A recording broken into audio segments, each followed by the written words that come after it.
خصوصی طور پر یہ اللہ نے ایک ہدیہ دیا آپ صلی اللہ علیہ وسلم کو، گویا اللہ نے نماز کو سنبھال کر رکھا ہوا تھا۔ بندہ دنیا میں کوئی چیز کسی کو دیتا ہے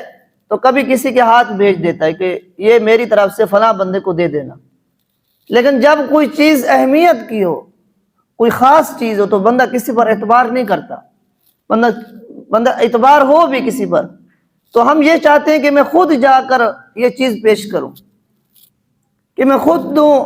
اپنے ہاتھوں سے دوں، اس کی اہمیت زیادہ ہے۔ قرآن کے بقیہ جتنے احکام ہیں وہ اللہ رب العزت نے حضرت جبریل کے ہاتھوں بھیجے ہیں۔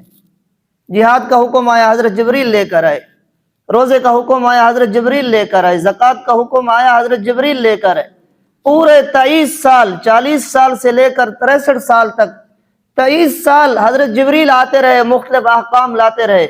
لیکن جب نماز کی باری آئی، اتنی عظیم الشان چیز تھی،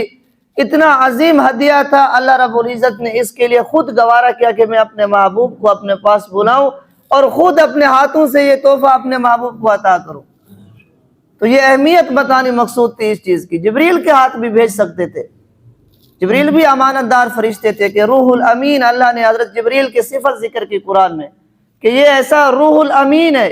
امانت دار فرشتہ ہے، ہم جو حکم بھیجتے ہیں اس میں ذرا برابر کمی نہیں کرتا۔ لیکن نماز ایسی چیز تھی، کو اپنے پاس بلایا اور اپنے، جس طرح ہم عرف میں کہہ لیں، اصطلاح میں کہہ لیں کہ اپنے ہاتھوں سے اللہ رب العزت نے عطا کی۔ اللہ کے ہاتھ تو نہیں ہے، لیکن چونکہ ایک محاورے کے طور پر میں آپ کو بتا رہا ہوں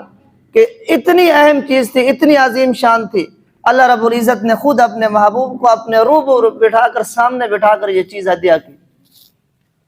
نماز کی اہمیت بتانے کے لیے۔